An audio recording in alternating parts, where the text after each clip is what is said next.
आज ज्या पद्धतीमध्ये सचिन वाझेंनी पुन्हा एकदा आरोप केले आहेत, अनिल देशमुख पीएच्या माध्यमातून पैशाची उघराणी करत होते, हा आरोप पुन्हा एकदा त्यांनी केलाय। मला वाटतं हा आरोप अतिशय गंभीर आरोप आहे।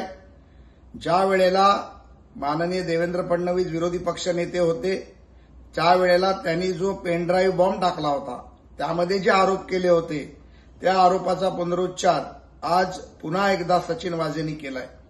मला वाटतं 100 कोटीची वसुली असेल, डान्स बारचे पैसे असतील, मनसुख हिरेंची हत्या असेल, या व्यतिरिक्त सन्माननीय अंबानींच्या घराखाली बॉम्ब ठेवण्याचं काम असेल, हे सातत्याने करण्याचं कृत्य जर कोणी केलं असेल तर ते कृत्य केलं होतं सचिन वाझेंनी।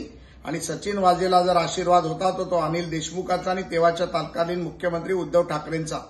त्यामुळे वाझेला नोकरीत कोणी आणलं, त्या नोकरीत पुन्हा घेण्याच्या पेपरवर सह्या कोणी घेतल्या, कोणी केल्या आणि त्याला आशीर्वाद कोणाचा होता हे संपूर्ण महाराष्ट्राला आणि देशाला माहिती आहे। त्यामुळे आज जो सचिन वाझेंनी आरोप केलाय त्या आरोपाची चौकशी झाली पाहिजे।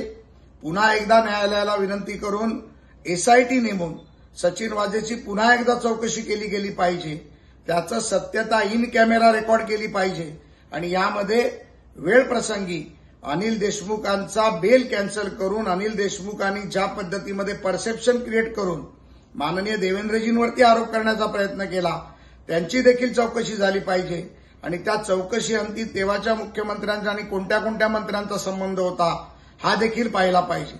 आपण पाहिलं असेल निवडणुकीच्या तोंडावरती ज्या पद्धतीमध्ये माननीय देवेंद्रजींवरती आरोप करून परसेप्शन निर्माण करण्याचं काम ज्यांनी केलं त्यांची देखील चौकशी झाली पाहिजे, ही आजच्या या वाझेच्या स्टेटमेंटनंतर माझी मागणी आहे।